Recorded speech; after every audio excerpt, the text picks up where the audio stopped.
Half-Life 2 probably needs no introduction. From its iconic opening to its well-realized characters to its great world, it is one of the most famous first-person shooters ever made. Originally released in 2004 by Valve, back when they made games on the regular rather than just letting the cash from Steam pour in. The game pioneered various technical and design aspects of games, and it had an immeasurable influence on the industry going forward. It's also just a good game, which is nice too. In it, you are Gordon Freeman, a theoretical physicist who's inexplicably good with weapons, and you are tasked with fighting against an evil alien force known as the Combine. There are a variety of weapons in the game, but the one that came to represent it more than any other was the gravity gun. The gravity gun has gotten endless praise over the years, and so I figured it would be a nice one to wrap up the small series on shooters with. It's definitely the most well-known game on the list, but hey, there's always more to gush about when it comes to this game. Now, we're going to look at the gravity gun in particular, which, in a rather self-explanatory sense, can be used to manipulate gravity. You can pull things towards yourself and push things away. It is also by far the most iconic weapon in the game, and kinda supplanted the previous iconic Half-Life weapon, the crowbar. The crowbar is still present in the game, but mostly as a courtesy and as a symbol. The gravity gun has endless functionality throughout the game, but we're not going to actually look at that functionality, but rather at how three areas epitomize its use: the Yard, Ravenholm, and the Citadel. The Yard.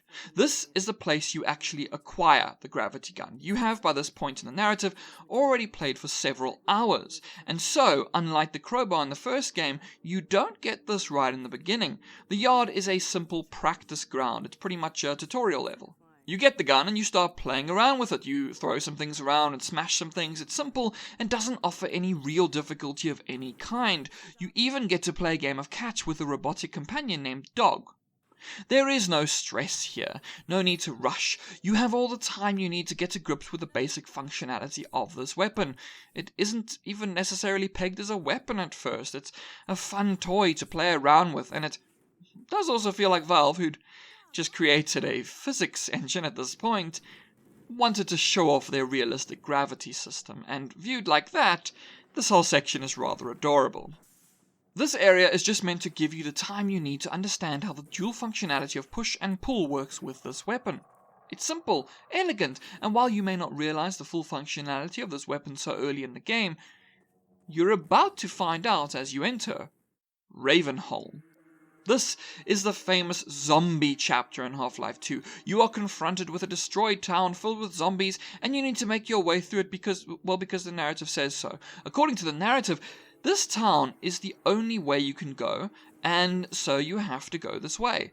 The town holds no overall narrative significance to the player whatsoever, although it does aid in world building, but it leaves a strong mark, as this is the first, real gravity gun tutorial level. In the Yard, you threw around rocks and crates, but here you realize the full potential of the gravity gun. They are explosive containers, crates, buzzsaws, and traps, and there are things out of reach that you can pull towards yourself with the gravity gun. You start to learn the weapon's range as the level continues, and you learn just how devastating it is as a weapon. Those buzzsaws and explosives kill zombies instantly, and you can often just shoot tables and boxes at zombies to kill them too. You begin to realize that this weapon will have applicability far beyond this one little level. The level itself is an amazing atmospheric experience, and it's also the first place in the game where you get a shotgun, because, it's a zombie level. There has to be a shotgun, and while the shotgun and other weapons can be necessary in some parts of the level, you can finish most of it without ever needing a single other gun. The gravity gun has shown its usefulness, and it will remain an incredibly useful thing for the rest of the game, and into the sequel episodes. But we're not going to look at them. You see, because the culmination of the gravity gun does not occur in those sequel episodes, but rather in the last level of the base game. It arrives when you enter the Citadel. You've gotten your tutorials and you've realized the gravity gun's limitations, so why not just remove those limitations? The weapon could never harm enemies before, except very small ones like headcrabs, but once you enter the Citadel, a narrative event occurs that leaves you without any other weapons, but it also leaves you with an overpowered gravity gun. this new gravity gun can pull enemies towards you and send them flying away, and when you shoot enemies away from you, they disintegrate into particles in a stunning display of late-game overpoweredness. There is a grand tradition in video games: give the player the ultimate unfair weapon right at the end, and Half-Life 2 does just that.